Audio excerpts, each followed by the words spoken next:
अगर हम किसी की निंदा करेंगे तो उसका पाप धुलता है, उसका पाप नष्ट होता है। अगर कोई आपकी निंदा करे तो आपको खुश होना चाहिए और निंदा करने देना चाहिए। एक राजा थे, बहुत दानी राजा थे, और दान करते करते सब कुछ दान दे दिया, घर बार सब कुछ दान दे दिया। पुत्री और पत्नी को लेकर जंगल में चले गए रहने, राजपाट सब दान दे दिया ब्राह्मणों को। जंगल में एक दिन एक संत आए, बोले राजन भूख लगी है, कुछ भोजन दो। उनके पास कुछ नहीं था, लेकिन दानी थे। गाय का गोबर रखा था तो गाय का गोबर ही उठा के दे दिया, जो पास में था। संत ने ले लिया और संत वहां से चले। ध्यान देकर श्रवण करिएगा कि निंदा क्यों नहीं किसी की करना चाहिए, और जो करे तो उसको आनंद के साथ स्वीकार करना चाहिए कि भैया और करो हमारी निंदा। वो संत वो गोबर गाय का लेकर चले जाते हैं। कुछ दिन बाद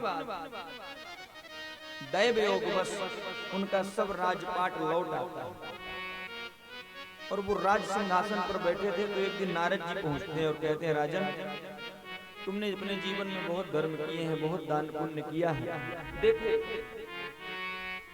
तुम्हारे स्वर्ग में तुम्हारी प्रतीक्षा हो रही है सभी सुखों को भोगने के लिए। राजा ने जैसे ऊपर देखा तो नाना प्रकार की चीजें तो थी, लेकिन उसके साथ गोबर का पहाड़ भी था। राजा ने कहा, प्रभु ये क्या है? नारद बाबा ने कहा कि तुमने उस संत को गोबर का दान दिया था, तो ये 1000 गुना लाख गुना बढ़ गया है, इसका तुम्हें उपभोग करना है, गोबर तुम्हें खाना पड़ेगा। बोले प्रभु इससे मैं कैसे बचूं, कोई उपाय बताइए। बोले उपाय ये है कि कुछ ऐसा करो कि समाज में तुम्हारी निंदा होने लगे। उन्होंने कहा क्या करूं, आप ही बताइए। बोले अपनी पुत्री को लेके भाग जाओ।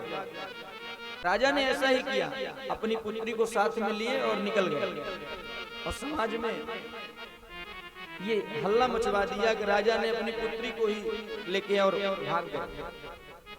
निंदा करते करते पूरा गोबर का पहाड़ समाप्त हो गया। इतना गोबर जितना दान दिया था वो बचा, जितना दान दिया था उतना गोबर बचा हुआ था। तो नारद जी ने कहा कि देखो सारी दुनिया ने तो तुम्हारी निंदा की, लेकिन तुम्हारी बेटी ने तुम्हारी निंदा नहीं की, क्योंकि तुम्हारी बेटी जानती है कि मेरे पिता सही है, मेरे पिता गलत नहीं है। अगर तुम्हारी बेटी भी निंदा कर दे तो ये भी समाप्त हो जाएगा, जो कि संभव नहीं था। कहने का अभिप्राय ये कि हम जो दान देने में संकोच करते हैं, हमें जो ये शरीर मिला है, कोई कोई कहता है ना बहुत सुंदर व्यक्ति है और सोने की चम्मच लेके पैदा हुआ है, वो क्यों पैदा हुआ?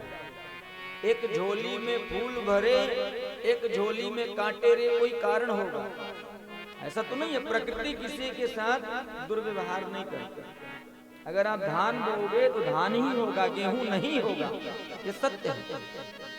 तो कोई इतने सुख में क्यों पैदा होता है और कोई इतने अभाव में क्यों पैदा होता है? इसका कारण क्या है? इसका कारण यही है कि जब हमारे पास होते हुए भी और जब हम दान देने में संकोच करते हैं, होते हुए भी और दान देने में जब हम संकोच करते हैं, तो हमें प्रभु फिर भिखारी ही बनाते हैं। मैं नहीं कहता कि संचय नहीं करना चाहिए, संचय करना चाहिए, भौतिक दृष्टि से संचय जरूरी है, लेकिन इतना भी संचय नहीं करना चाहिए कि जरूरत से अधिक हो।